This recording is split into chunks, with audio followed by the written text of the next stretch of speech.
మీరు ప్రేమించిన అమ్మాయి మీ హృదయాన్ని దోచుకోవడం విని ఉంటారు, కాని ఆ హృదయాన్ని దాచుకోవడం ఎప్పుడైనా విన్నారా?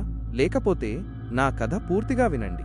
నేను నిఖిల్, ఒక రచయిత కావాలని కలలు కంటున్న రోజుల్లో ఒక పుస్తకావిష్కరణలో అనన్యని కలిశాను. ఆమె చాలా రహస్యంగా, కళ్లల్లో ఎన్నో కథలు దాచుకున్నట్టు అనిపించింది. నాకు సాహిత్యం అంటే ఎంత ఇష్టమో ఆమెకి కూడా అంతే ఇష్టం. మా ఇద్దరి మధ్య ఉత్తరాలతో ప్రేమ మొదలైంది. ఒక్కో ఉత్తరం ఒక్కో ప్రేమ కవితలా ఉండేది. కాని అనన్య చేతిరాతలో ఏదో తేడాగా అనిపించేది.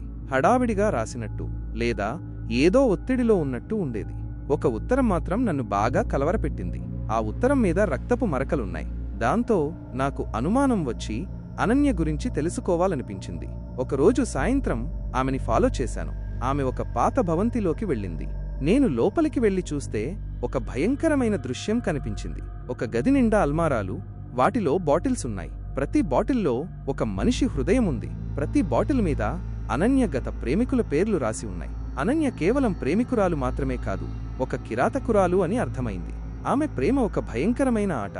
అందులో ప్రతి సంబంధం హృదయవిదారకంగా ముగుస్తుంది. తనని ప్రేమించిన వాళ్లని చంపి వాళ్ల హృదయాలని బాటిల్స్లో దాచిపెడుతుంది. నేను భయంతో వణికిపోయాను. ఈ భయంకరమైన ప్రేమ నుండి ఎలా తప్పించుకోవాలా అని ఆలోచించాను. నేను ఆమెకు ఉత్తరాలు రాయడం తిరిగి ప్రారంభించాను. ప్రేమతో కాదు, పారిపోవడానికి ప్లాన్స్తో. పోలీసులకు చెప్పాలని, ఎలాగైనా తన బారి నుండి తప్పించుకోవాలని ప్రయత్నించాను. చివరికి ఆ భవంతి తోటలో చంద్రుడి వెన్నెల్లో కలుసుకోవాలని అనుకున్నాం.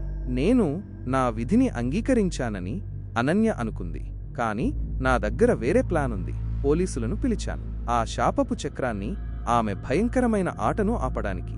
పోలీస్ సైరన్లు వినిపిస్తున్నాయి. అనన్య పట్టుబడుతుందా? నేను తప్పించుకుంటానా? ఇంకా చెప్పలేము.